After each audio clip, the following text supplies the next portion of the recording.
Although I am fairly unexperienced when it comes to hiking 14ers, this was absolutely one of my favorites. From the sweeping landscapes to how these mountains develop as you hike further up, you really get to travel to your destination and see how far you've come. And not every 14er is like that.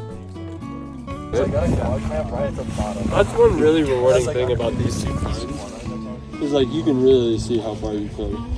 Yeah. That's not always the case.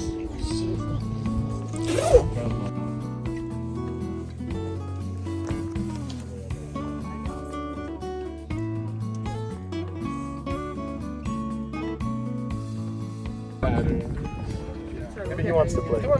No worries, no worries. Stop with the rock. Giant boulders. There we go. There's a hack. Oh, our savior over there.